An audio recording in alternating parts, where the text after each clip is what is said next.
안녕하십니까 시청자 여러분. 가을이 깊어갑니다. 오늘 아침에 날씨가 꽤 추웠는데 정오 때는 좀 나아졌군요. 제목에서 여러분이 짐작했으리라고 생각합니다만, 어제 저녁부터 오늘 아침 사이에 시중에는 갑자기 윤석열 정부가 새로운 부정선거를 준비하고 있는 것이 아니냐 하는 믿기기 어려운 그런 루머가 나돌고 있습니다. 그래서 깜짝 놀랐죠. 지금까지 부정선거라면 무슨 좌파가 주도한 걸로 돼 있고, 선거관리위원회도 좌파가 장악하고 있고, 또 이 선거관리 부정선거가 계속되면 이 나라가 사회주의화 되는 것이 거의 불가피한 길이다. 그런 해설과 전망이 유력했습니다. 그런데 전혀 다른 얘기가 나와서 저도 새벽에 잠을 설쳤습니다. 우선 그 얘기하기 전에 어제 오늘 사이에 그 흥미있는 일은 전 국무총리 정홍원 씨가 국가원로회의 상임의장으로 추대됐다는 뉴스가 있었습니다. 그거 보고 저도 깜짝 놀랐습니다. 요새 놀랄 일이 많습니다. 정홍원 총리는 저하고는 나이가 한두 살 비슷한 아주 가까운 세교를 했던 사이인데, 요새는 한 1, 2년은 연락이 없었습니다. 그리고 그분이 경상남도 하동? 진주? 그쪽 출신이어서 진주사범을 나오고 성대를 거쳐서 장관이 검사가 돼가지고 최초로 부임한 지역이 순천지검이었습니다. 그래서 초임 검사 때 순천에 대한 좋은 추억을 많이 가지고 있어서 제가 순천 출신이라고 해서 그것 때문에 아주 쉽게 가까워졌고, 저같이 경기도 고향에 장어를 먹으러 나들이도 하기도 하고, 깊은 얘기도 이런저런 나누고 그런 사이였습니다. 특히 수년 전에 저에게 전화가 와가지고 황교안 총리하고 같이 밥을 한번 먹는 게 어떻습니까? 그러더라고요. 좋습니다. 그래서 3시간 밥을 같이 먹었어요. 그래서 국무총리 황교안을 내가 그전에 만난 적이 있지만 정식으로 소개받고 청거하는 형식으로 한 것은 정홍원 전 총리가 해준 겁니다. 그래서 밥을 잘 즐거이 먹었고, 그 후에 황교안 총리하고는 전 총리하고는 제가 개인적으로 한 2번 만나서 식사하고 이런저런 얘기도 나누고 해서 그 나름대로 또 그의 정치 일정에 가깝게 대화한 적이 있었습니다. 요새는 딱 몇 년 동안 끊어졌습니다만은. 그런데 그 후에 정홍원 전 총리가 국민의힘 무슨 대표 선거위원회 그 선거관리위원장으로 나와가지고 그 컷오프를 했는데, 그 컷오프 4명 사이에 황교안 전 총리가 끼지를 못했어요. 전 자유한국당 대표였는데.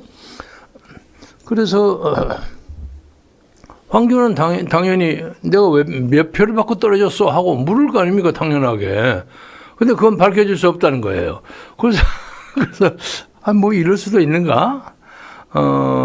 그리고 그렇게 법으로 그렇게 정해져 있다는 거예요. 근데 그런 법이 어디 있어요? 아니, 몇 표 때문에 자기가 컷오프에 걸렸다는 건 얘기해 줘야 되는 거 아닙니까? 그래서 이분이 생각보다는 다르게 어떻게 독선적이라고 할까? 또 국민의힘 선거 관리를 담당한 당국자들로부터 그런 약속을 했는지 어쩐지 아무튼 좀 여의치가 않았어요. 그리고 또 특히 자기가 애화여 마지 않았던 황교안 전 총리에 대해서 그렇게 야박하게 탁 뿌리치더라고요. 그러면서 저한테 맨 처음 소개할 때 이 황 총리는 제하고 3중 선후배입니다 그러더라고요. 어떻게 선후배냐? 우선 검사를 같이 했고, 검사 같이 하기 전에 같이 성균관대학 동창이고 검사 같이 하고 또 총리도 선후배고 해서 삼중 선후배입니다.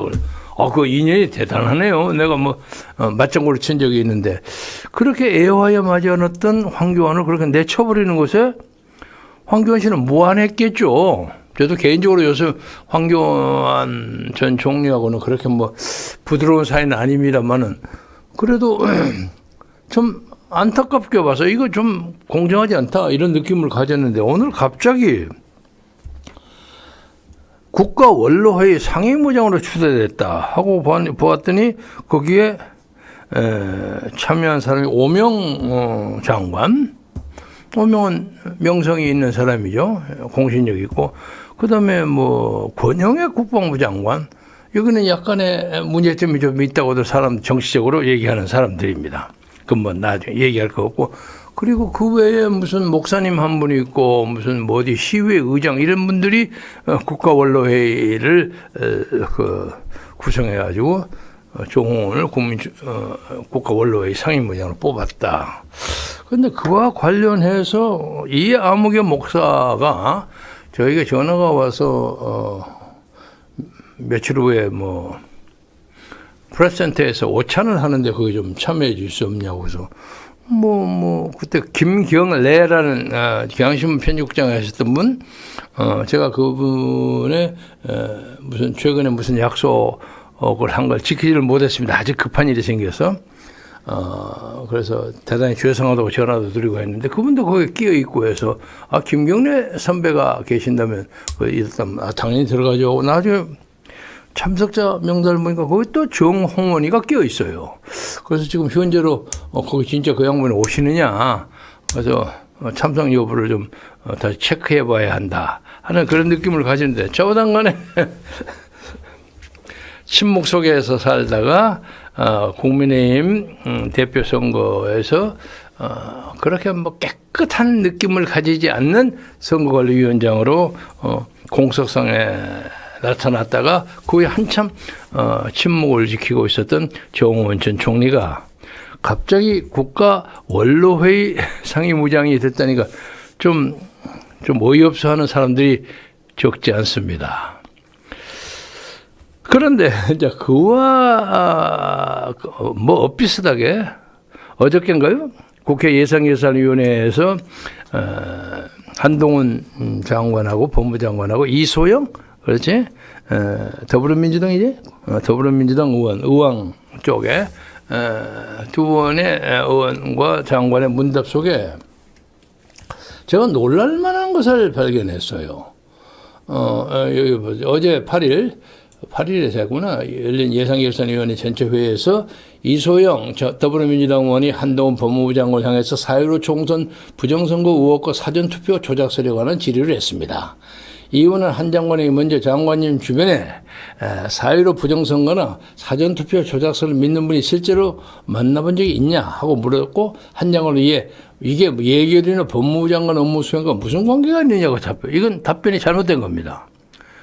당연히 법무부 장관은 이런 문제에 대해서 자기의 소관 상황인데 그래서 그러니까 이소영 의원이 그래도 또 반듯한 사람이에요. 김현장에서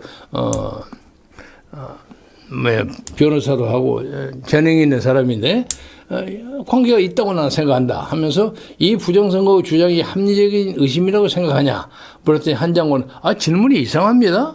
법무부 장관 업무와는 관계없는 걸 묻고 당신 의견을 얘기하는 것은 이상하다고. 왜 법무부 장관 업무와 이가 관계가 없습니까? 예? 이 의원은 4.15 부정선거에 대해서 지금까지 많은 정치인들이 의혹 제기를 해왔는데 이에 대한 법무부 장관 의견을 묻는 게 왜 이상하냐. 여기는 이소영 얘기가 맞습니다. 특히 지난 4.15 총선에 부정선거 의심 증거가 있으니 검찰이 적극 수사해야 한다는 황교안 국민의힘 전 대표의 발언한 거였습니다. 황교안에게 또 나오는 거죠. 황교안은 당시에 4.15 부정선거 시비가 걸렸던 문제의 선거 당시에 자유한국당 지금 국민의힘 전신이죠. 거기 대표를 했어요. 그때 비례대표 그 추천해서 뭐 여러 사람이 왔다 갔다 해서 문제가 됐고, 그리고 나중에 끝나고 난 다음에 부정선거 문제가 확 돌아났는데 아무 소리 안 하고 그냥 싹 사라졌어요. 그러다가 뭐 한 1, 2년의 침묵을 지키고 난 다음에 갑자기 그거 부정선거다 하고 드러나서서 뭐 결과적으로는 옳았지만 사람들에게 좀 의아하게 만드는 또 그런 재주가 있는 사람이에요. 그래서 지금 열심히 이제 부정선거 문제를 얘기를 하고 있습니다. 그런데 지금 이 이소영이라는 분도 유감스럽게 그 4.15 부정선거 문제에 대해서 사전투표의 63대 36의 원칙 나중에 밝혀졌죠. 그 원칙에 의하면 당선이 안 됐을지도 모른다 하고 추정되는 20여 명, 어떤 사람 30명이라고 하는 사람도 있습니다. 계산에 대해서 조금씩 다릅니다. 그 중에 한 사람은 들어가 있어요. 그러니까 좀 꺼림칙했던 모양이에요. 그래서 그거하고 전혀 관계 없습니다 하는 답변을 한동훈에게 듣기를 원했는데 생각했던 답변을 얻어내지 못했습니다. 그런데 저는 뭐 이소영 의원이 기대했던 답변에 대한 시비보다는 그 답변을 한 한동훈이라는 사람이 도대체 이 법무부 장관이 이럴 수 있느냐 하는 것에 문제를 삼는 겁니다. 이 나라의 지난 몇 년간의 법무부 장관을 보면 참 재밌어요. 추미애 법무, 그 전에 조국 법무로부터 시작해서 지금 재판받고 있죠. 추미애 법무장관, 뭐 아들 때문에 약간 물성이 있고 좀 꼬집투생이고 상당히 오만하고 독선적이야. 그냥 뭐 내가 명령을 했는데 뭐 검찰총장이 말을 안 듣는 식으로 뭐 그냥 윤석열을 뒤집다 몰아세우기도 하는 배짱 좋은 여자. 그 다음에 박범계 장관. 이것도 이 사람도 한 거라겠죠. 그래서 이건 법무부 장관이 최근 한 서너 명, 이게 다 가락이 있는데, 한동훈이가 맨 처음 등장했을 때는 그 사람이 태블릿 PC 문제에 대해서 원죄가 있다손 하는 그런 비판을 받는다고 할지라도 저보다 참신하고 재치가 있고 말 잘하고 국회에서 답변도 잘하고 그래서 솔직히 말해서 저도 상당히 기대를 했습니다. 이 사람이 앞으로 참 괜찮겠구나. 그리고 논리가 명료하고, 그리고 그 거센 야당이나 뭐 여야 간에 그 국회 그 바닥에서 그래서 그 사이사이 탁탁 비집어가면서 얘기하는 것이 일품이에요. 참 인재구나 이런 느낌을 가졌는데 어제 발언으로 확실하게 느낀 것은 이 정권에서는 부정선거 문제를 절대로 언급하지 않는다는 원칙을 가지고 있다는 것이 입증됐습니다. 그러니까 한동훈의 견해는 곧 윤석열의 견해와 마찬가지죠. 윤석열의 강력한 후원령을 받았기 때문에 부정선거 문제에 대해서 일체 언급하지 않는다. 그렇게 된 것 같아요. 그런데 지금 퍼센테이지를 아직 내보지는 않았습니다만 상당수의 국민들이 선거에 부정이 있다는 것을 많이 인식하기 시작했습니다. 그리고 오늘 아침도 우연히 겪은 겁니다만 공병호 박사는 그 부정선거의 문제를 적시하기 위해서 자기의 모든 것을 바쳐서 내놓고 일선에 뛰어든 아주 일선 사령관이었어요. 그래서 공병호에 대한 국민적 신뢰가 상당합니다. 왜? 정확한 셈법과 수학을 가지고 설명을 하니까. 그래서 저는 그 전에 한 1, 2년 전에 무슨 대화를 잠시 하다가 출연 관계 그런 걸 좀 하다가 그냥 관계를 서로 같은 동열의 진영에 있다 하는 생각으로 그냥 열심히 그 사람 거 보기도 하고 어쩌고 그리고 가끔 인용도 하고 그랬는데 오늘 아침에 모처럼 내가 전화 한번 해야 되겠다고 전화를 톡 했더니 전화를 엉뚱한 여성이 받아요. 그래서 공병호 박사 비서 전화도 제가 2개나 있습니다. 여자 비서. 근데 그건 비서 전화번호가 아닌데? 혹시 비서십니까? 아닙니다. 누구세요? 아내 되는 사람입니다. 그러세요. 근데 왜 저 공박사 전화를 귀하가 봤어? 그랬더니 지금 정치적으로 망명 상태에 있는 모양이에요. 한국에 있지 않다는 거예요. 제가 오늘 처음 알았습니다. 그래서 아니 언제 한국을 떠났습니까? 그랬더니 저는 몰랐어요. 뭐 아시는 분도 계셨겠지만 하도 사람들이 귀찮게 하고 해서 밖에 나가서 유튜브 합니다. 그러더라고요. 그래서 그러면 부인은 지금 어디 계시오? 그러니까 저도 지금 거기 어디에서 비행기를 타려고 기다리다가 김모님 전화를 받아서 제 전화가 누구 전화는 건 기록이 돼 있었던 모양이에요. 그러시더라고요. 그래서 아주 수고 많이 하신다고 제가 격려하고 나중에 기회 있으면 다시 연락하기로 그러고 전화를 끊었습니다. 진실을 위해서 싸우고 과감하게 발언하는 사람은 이렇게 많은 사람들로부터 고난을 당합니다. 그리고 뭐 새삼스러운 얘기입니다만 4.15 부정선거의 문제는 대한민국에서 이 불꽃 김경태가 맨 처음 얘기했습니다. 4.15 부정선거가 지난 후 72시간 후 저기 성북동 장위동에 있는 사랑제일교회 연설에서 제가 최초로 그 얘기했습니다. 그런데 뭐 그전에 교회 담당했던 정광훈 목사가 내가 맨 처음 했습니다. 그래서 뭐 착각할 수도 있고 뭐 제가 한 걸 자기가 한 거라고 생각할 수도 있고 그러니까 뭐 그건 탓할 거 없습니다만 그 후에 그것 가지고 우여곡절이 참 많았습니다만은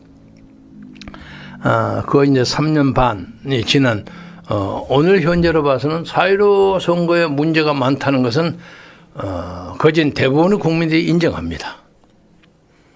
그리고 이번에 이 강서 구청장 선거에서 나왔듯이 얼마입니까? 61대 36? 39? 61대 39지? 아니, 그건 4.15 총선이고, 이번에 강서는, 61대 39로 됐을 거예요. 39, 하나는 62대 38이고, 그렇게 딱 맞춰지는 것이요. 이 3번식으로 미적분하고는 불가능합니다. 예. 그러니까, 예를 들면, 양쪽에 선거구가 있다고 합시다. 거기에서, 사정선거구의 그 득표수가 어떻게 딱 61대 39가 됩니까? 두 개 되지만 다른 것이 또 61대 39가 딱 맞춰주는 건 굉장히 어려워요. 두 개가 그렇게 맞는 것도 어려운데 6개가 꼭 같아. 네? 하나는 62대 38로 돼 있지? 응? 그 표 있죠, 표. 한번 보여줘봐요. 그건 하나님이, 100명의 하나님이 와도 만들기 어렵습니다. 네? 아니, 그거 아니고 또 6개 딱 나왔던 거 있었잖아. 이상로가, 찾아보고. 아무튼, 그것은 어떻게 하냐면 자료가 있는 것을 그 자료를 61대 39로 맞춰서 분류해라 해서 분류된 거예요. 예? 그렇게 분류한 겁니다. 이거, 69대 30, 미안합니다. 그러니까 이 방화 제1동이나 좀 보여줘요.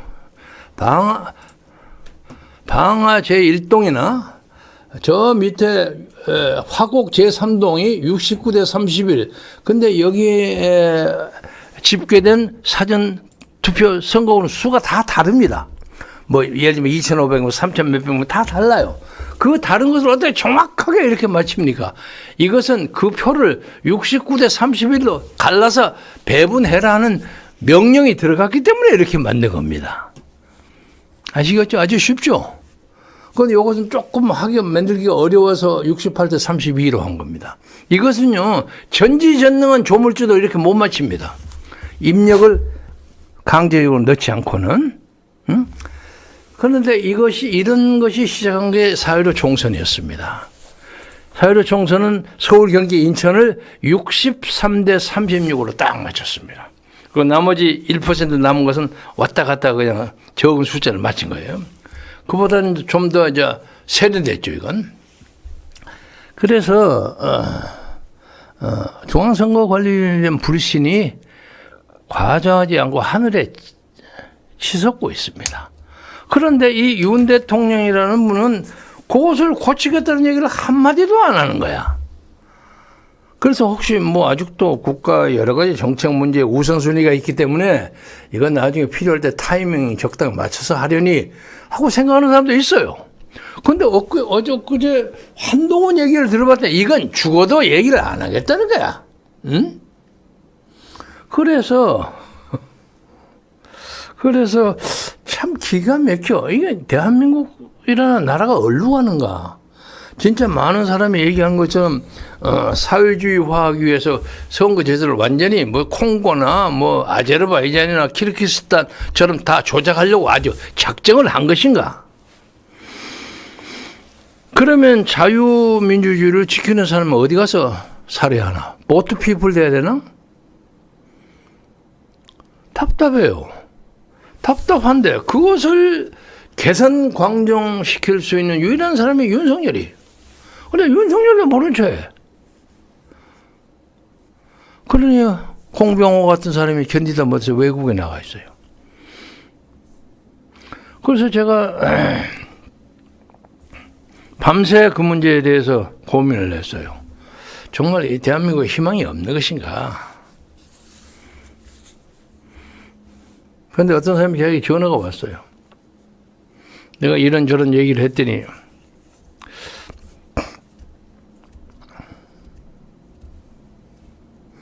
김 의원, 너무 순진하게 살지 마시오. 왜 당신은 좌파가 선거를 조작했다는 생각만 하고 우파는 그 문제에 대해 관심이 없는 거 아주 지고지치는 도덕군자만 모아있다고 당신은 생각하시오. 아니 선배님 그 무슨 말씀을 그렇게 하십니까? 지금까지 선거 조작은 다 그마들이 한 거 아닙니까? 글쎄 그렇게 얘기들 많이 하는데 오늘 현재로 자기가 보아서는 윤석열 정부도 이 문제에 대해서 전혀 관심이 없는 것이 아니라고 보인다는 거야. 어? 왜? 자기들은 중앙선거관리위원회라는 그 그룹이 뭐 일반적으로 이제 보수주의자들, 자유주의자들은 그 전부 빨갱이들, 좌파들에게 쇠뇌됐다 이렇게 얘기하지만 자기가 보기에는 꼭 그렇지 않다는 거예요. 이 사람들은 자기들 이해관계를 따라가는 사람들이라는 거예요. 이해관계.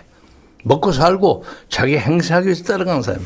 그러니까 천하의 대권을 윤석열이가 잡았는데 지들이 무슨 배짱으로 이재명이 그쪽에 그 지령을 받아서 움직이는 거예요. 여보시오. 선배님 지금 그쪽 옹호하는 거 이재명이 옹호하는 걸 그럼 마음대로 생각하시오. 나는 그렇게 생각합니다. 그래서 그 증거가 뭐예요?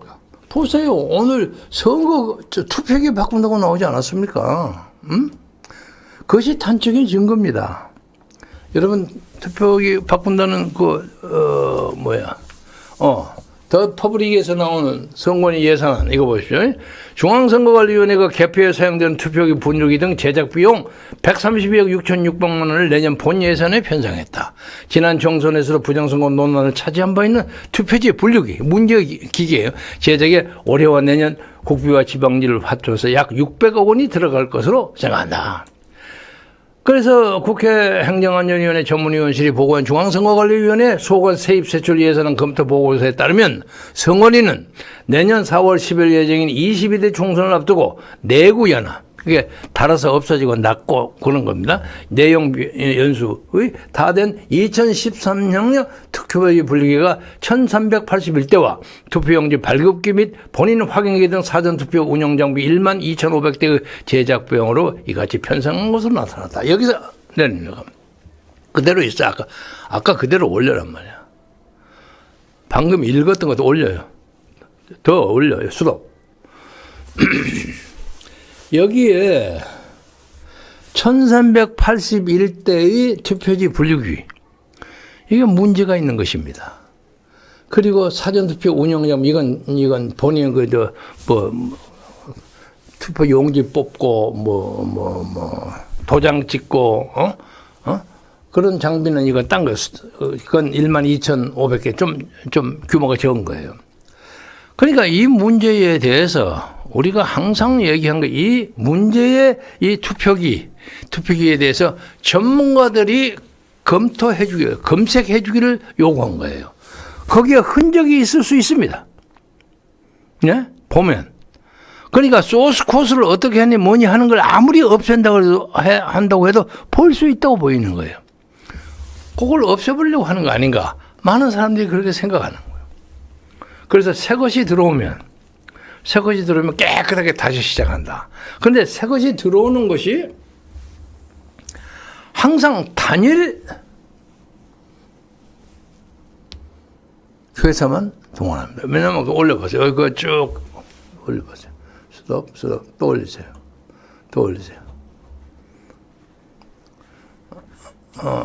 여기 이제 더 올리세요. 여기 다른 기사.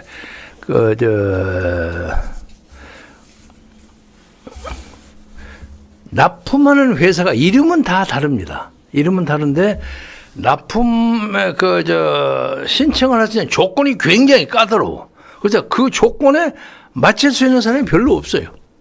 그러니까 A면 A라는 사람 딱 지목해가지고 다른 사람은 A가 가지고 있는 장비, 준비를 하기가 어려운 것을 잔뜩 해놓은 거야. 그래서 다른 사람은 가서 신청을 못 하는 거야. 사실상 수의계약이야, 수의계약. 한 사람을 하는 거야. 이게 지금까지 모든 선거 관계, 투표기 관계 기재를 도입할 때 그렇게 했습니다. 이름은 다 조금씩 달라요. 그래서 그러면 제가 이제 그 양반한테 물었죠. 그러면 그 사람들이 그런 기술도 없는데 그거 어떻게 합니까? 그랬더니 여보시오. 이 나라의 부정선거의 문제는 엄밀히 말해서 노무현 때부터 시작했어. 그래서 노무현도 이회창에게 기계 때문에 졌어. 에이, 이건 말도 안 되는 소리. 당시에 내가 홍보기획본부장이 했는데, 이거 당신은 몰랐겠지. 그러나 배부에는 그런 게 있어. 그건 나중에 얘기하고. 그리고 쭉 와서 그 다음에 박근혜와 이명박의 경선을 할 때, 후보 경선을 할 때, 박근혜 후보가 당심에서는 훨씬 앞섰죠. 당원 투표. 그러나 여론조사에서는 엉뚱하게 57대 30으로 딱 떨어졌어요. 그래서 이게 바꿔졌어요. 그리고 이제 여론조사는 조사하는 사람의 수가 1000명이면 1000명 적기 때문에 그때 2500명이나 1000명이나 잊어먹었습니다. 거기다 곱하기 4를 합니다. 그러니까 1000명이 조사한 것을 그 효과를 4000명이 하는 것처럼 그렇게 올려요. 그래가지고 이명박 후보가 됐다 이거예요. 이명박 후보가 누가 그런 걸 만질 수 있어? 그거 만질 수 있는 사람이 보수층에서는 이명박 스텝만 있어. 그래요? 그 사람들이 지금 다 윤석열 밑에 다 들어가 있는 거예요. 그래요? 그러면 이동관이 이런 사람이 그걸 안단 말일까? 이동관은 아닐 거예요. 당시에 국내에 아주 유수한 여론조사 업체에 고문으로, 회장으로 일했던 핵심 인물이 이명박 정부에서 고위직을 차지했던 사람이 있어. 그 사람은 그건 문제의 박사요. 이러더라고. 제가 이름을 정확하게 얘기는 안 하겠습니다만. 그래서 제가 밤새 고민을 했어요. 이게 정말일까? 그래서 윤석열 정부는 중앙선거관리위원회를 때려잡지 않는 건가? 제가 생각하기에는 만약에 이렇게 중앙선거관리위원회가 4.15 총선에서 좌파를 지원했다면 그 몽둥이 들어갖고 때려잡아야지. 그거 가만 놔둬요? 제가 만약에 그 자리에 당장 쫓아갑니다. 응? 그래서 사무총장 하나 바꾸지 않았습니까? 사무총장이 바꾸는 데는 몇 가지 문제가 있어. 하나는 그 사람이 AI 전문가가 아니에요. 기계 전문가가 아니고 변호사야. 판사한 사람이 그러니까 잘 몰라. 첫째는. 두 번째는 그 양반이 그걸 가서 때려잡는 것보다는 그 양반들하고 새로 협력 체제를 만들 수 있는 것도 가능한 것이 아닙니까? 참 그렇게 논리적으로는 그게 가능할 수 있다. 이런 느낌을 가졌습니다. 그래서 요약하자면 그래서 윤 정부가 그렇게 우리가 날이면 날마다 부정선거 막기 위해 조사해라. 그리고 사전 투표제 없애라. 수개표라. 그렇게 얘기를 했는데도 그야말로 쇠기의 경액기야. 그야말로 윤석열 귀에다가 마이크를 대고 얘기를 해도 못 들은 척 하는 거예요. 다른 소리만 하는 거예요. 그런데 이 사람이 진짜 이거 중요하지 않아서 그런 게 아닌가 하고 생각을 했는데 엊그제 한동훈의 얘기를 들어보니까 아하, 이 정부의 방침이 이거구나. 그걸 깨달았습니다. 그런데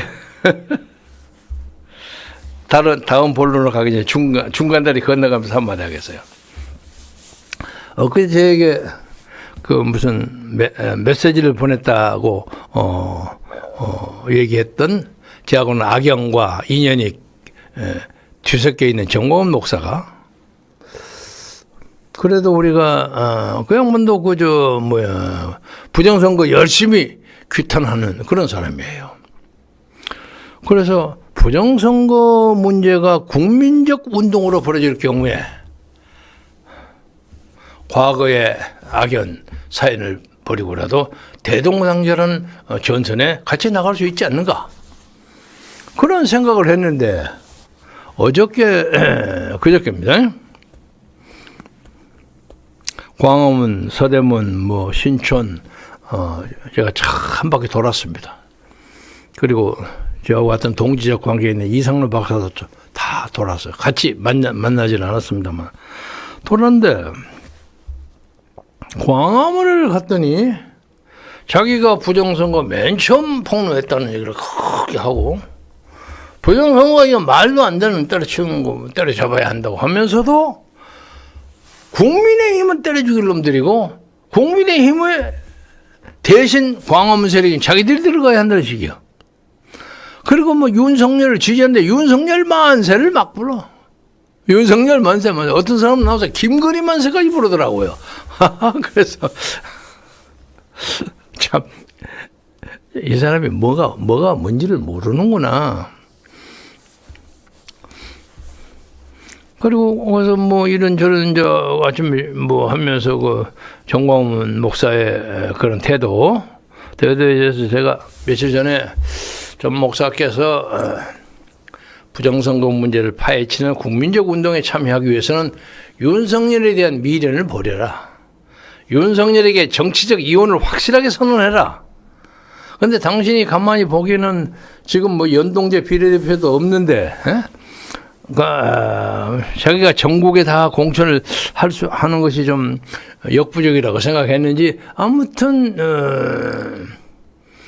지역구 선거는 국민의힘 밀어주고 그리고 전국구는 우리한테 찍어주시오 해서 전국구의 배정을 받고 싶은 게 그들의 목표인 것 같이 보여요. 근데 이 사람하고는 부정선거 문제에 대해서 더 이상 얘기하기 어렵겠구나 하고 많은 사람들이 얘기를 합니다. 유감스럽지만. 그래서 부정선거를 파헤쳐서 이 나라의 진정한 자유민주주의의 이 고비, 가장 큰, 이 고비라는 게 예를 들면 샤뮬 헌팅턴이 얘기하자면 챌린지 이제 리스폰스는 역사적으로 지금 쫙 달려가는데 저걸 가는데 길이 딱 막혀 있어요. 벽이요. 달려가면 옆에 딱 길이 나올 수 있다는 거야. 예. 그 샤뮬 헌팅턴의 도전과 응전, 챌린지 리스폰스 역사 이론의 그 주요한 대목입니다. 무조건 지금 부정선거를 척파하기 위해서 전 국민적 의지를 모아야 되겠다고 생각하는 많은 투사들이 앞길이 망망합니다. 그래서 이놈의 나라와 이놈의 민주주의를 어떻게 살려야 하는 것인가? 돈과 권력과 검찰과 경찰 다 그들이 가지고 있습니다. 그리고 그런 의미에서는 좌파 이재명 세력과 우파를 지향한다는 윤석열 세력은 서로 경쟁하면서 배타적으로 하면서도 서로 전략적 공존을 하는 것이 아닌가. 그 근거가 어디서 나타나냐. 지난번 대통령 선거에서 0.74%의 승리로 사람들이 평가합니다. 그러면 깨끗한 선거, 아름다운 자유민주주의, 리버럴 디모크라시를 희구하는 많은 자유 국민들은 어디에다 맞장구를 쳐야 하느냐 말이야. 그런 슬픈 환경입니다. 저도 어떤 의미에서 좀 절망감을 느낍니다. 이거 참 어렵겠구나. 오늘도 송소진, 이병창, 홍경분, 유명식 그리고 팔순축한다는 이름으로 5분이 어제 오늘 사이에 적고 많고 간에 제게 꾸준히 지원금을 보내주셨습니다. 감사합니다. 오늘 여러분이 보시면서 이 구독자 이 문제에 대해서는 전문가들의 말에 의하면 상당한 장난이 끼어 있다고 해요. 우리는 그렇게 파퓰러하게 뭐 이거저거 벌리지 않기 때문에 그냥 그대로만 하는데 들쭉날쭉을 하는 사람들이 상당히 많아요. 그리고 현실적으로 이 짓을 그만둬야 할지 않을까 하는 생각까지도 합니다. 이게 잘 안 돼. 잘 안 돼. 뿔뿔이야. 야당 하는 것도 뿔뿔이고 무슨 뭐 민주주의 하는 것도 뿔뿔이고 뭐 이건 뭐라고 할까. 이건 가짜 뉴스인가 아닌가 모르겠는데 방금 들어온 것인데 당사자에게 전화를 해봤더니 전화가 안 받아요. 그 사람이 전화를 안 받을 리가 없는데 전화를 안 받더라고요. 제 사랑하는 동생 변희재가 그 유명한 여자 낸시 랭하고 결혼을 한다는 거예요. 그야 결혼할 수 있지. 둘이 난 언제든지 결혼을 할지도 모른다고 생각을 했어요. 그래서 한때 농담에서 니 그거 싸움하지 말고 둘이 그냥 적당히 결혼해갖고 싸움해라. 네. 그런 얘기를 한 적이 있어요. 그런데 결혼을 한다는데 낸시 랭이 고향이 양산이랍니다. 경상남도 양산인데 그 다음에 깜짝 놀라는 뉴스에 그 다음 슈레가 문재인 전 대통령이라는 거예요. 그래서 이 대단한 뉴스고 만약에 사실이라면 난 아직까지도 사실 여부를 좀 확인하지 못했습니다만 변희재한테 전화해도 전화가 안 돼. 그래서 참 변희재 이름을 딱 보니까 변해도 희한하게 바꿔지는 재주가 있다. 이게 변희재가 그래서 그 이름을 가지고 있지 않나 하는 생각까지 들 정도예요. 그러나 뭐 누가 주례를 하든 말든 토닥거리는 두 남녀가 가정을 이루는 것은 좋은 일이죠. 축복한다는 입장을 취하겠습니다. 존경하는 시청자 국민 여러분, 절대 과장하지 않고 이번 우리 선거가 우리 민족의 운명을 좌우합니다. 저도 지금 갈피를 잡지 못했어요. 저는 윤석열 대통령이 부정선거 문제에 대해서 과감하게 칼을 뽑으면 저는 그걸 지지한다고 선언한 바가 있습니다. 그리고 그는 국가적 역사의 영웅이 될 겁니다. 그 길이 된다는 얘기도 몇 차례 강조했는데 현재로 봐서는 엊그제 한동훈 얘기를 들어봐서는 이게 아니구나. 그 한동훈이 누굽니까? 윤석열과 같이 태블릿 PC를 조작한 사람이에요. 이 사람이 이런 원죄 때문에 자기가 풀려나가지 못하는구나 그런 느낌을 가졌습니다. 그리고 적어도 그 자리에 하다못해 이소영 의원이죠. 이소영 의원님 말씀 듣고 그 문제에 대해서 제가 크게 신경을 쓰지 못했는데 제가 그거 잘 알아보겠습니다. 그런 문제에 대해서 이런저런 얘기가 있는 걸로 저희들이 보고 듣고 연구하고 조사하고 있습니다. 앞으로 그런 문제에 대해서 문제가 할 것이 있으면 법과 질서에 의해서 정확하게 처단하겠습니다. 이렇게 얘기해야죠. 응? 그것이 저하고 무슨 임무가 관계가 있습니까? 이런 넉빠진 자식이 어디 있어? 에? 국민을 희롱해도 이게 말이 안 되는 거예요. 이 젊은이가 말이야 세상을 국민을 알기로 우습게 알아. 뭐 엊그제 누구야 송영길이가 뭐 젊은 놈이 뭐 어쩌고 뭐 그렇게 욕을 했다 어린 놈이 그랬다고 그러니까 그쪽 송영길이 들어 한동훈이 저 사람 다 후진 정치한다고 반박했다는 얘기를 들었습니다만은 그 말이 너무 험하게 하면 안 되고 한동훈은 적어도 그 발언에 대해서 국민에게 사과해야 돼. 사과해야 되고 자기 그래갖고 법무장관 못해. 그 말이 안 되는 얘기요. 말이 안 되는 얘기요. 어떻게 그것이 법무장관의 업무의 영역에 속하지 않는 일입니까? 에? 가장 큰 업무 중에 하나지. 오늘 뭐 하다 보니까 그냥 한동훈 군만 그냥 어떻게 얘기한 셈이 됐는데 아무튼 그럴수록 민족이 살아갈 길은 있지 않을까 하고 생각합니다. 그리고 앞으로 5개월 넘었죠? 5개월 동안에 여러 가지 우여곡절이 많이 생기리라고 생각하고 그 안에 국민적 상징이 될 수 있는 또 정구 팔팔한 사람이 나올 수가 있다고 생각합니다. 요새 왔다 갔다 돌아다니는 이준석 군을 보니까 아무래도 그러면 안 될 것 같다는 느낌이 들어서 처음부터 그래서 좀 안 됐어요. 좀 안 됐어. 이 사람이 갑자기 너무 출세를 해가지고 박근혜 대통령한테 스카우트 해갖고 하루아침에 30몇 살 때 그 대국민의힘 당대표가 됐는데 요새는 또 그 문제에 대해서 여론조작으로 만들었다고 또 설들이 많아요.